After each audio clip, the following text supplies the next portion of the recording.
পটুয়াখালীর কুয়াকাটায় ভয়ঙ্কর মাদক ৮ গ্রাম ক্রিস্টালাইজ ও ৭৩ পেয়েছি ইয়াবাসহ ৪ জনকে আটক করেছে মাদকদ্রব্য নিয়ন্ত্রণ অধিদপ্তর পটুয়াখালী ও কলাপাড়ার সদস্যরা।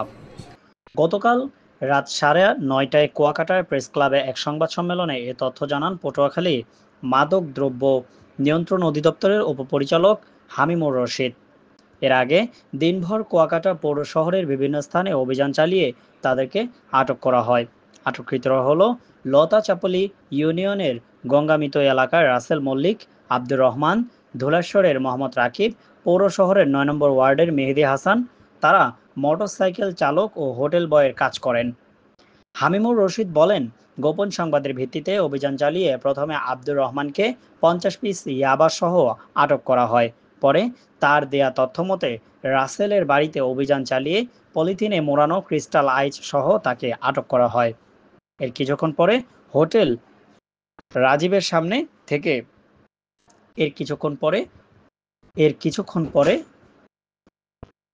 এর কিছুক্ষণ পরে হোটেল রাজীবের সামনে থেকে ২৩ পিস ইয়াবাসহ রাকিব ও মেহেদীকে আটক করা হয়।